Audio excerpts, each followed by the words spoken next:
Mtazamaji wa Global TV, asante kwa kuendelea kufuatilia matangazo haya ya moja kwa moja kutoka hapa maeneo ya Kibamba, Dar es Salaam, nyumbani kwa aliyekuwa mkurugenzi wa mawasiliano ya Rais na msemaji mkuu wa Serikali ya Mapinduzi ya Zanzibar, mzee wetu Charles Hilary,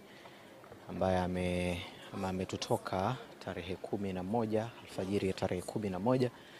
na wakati huu ikiwa ni siku ya pili ya maombolezo hapa nyumbani. Msiba ama mwili huo wa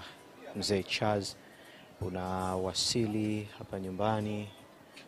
kwa ajili ya maombolezo ya kifamilia ambayo yanatarajiwa kufanyika hapa kwa siku hii ya leo kabla ya taratibu za mazishi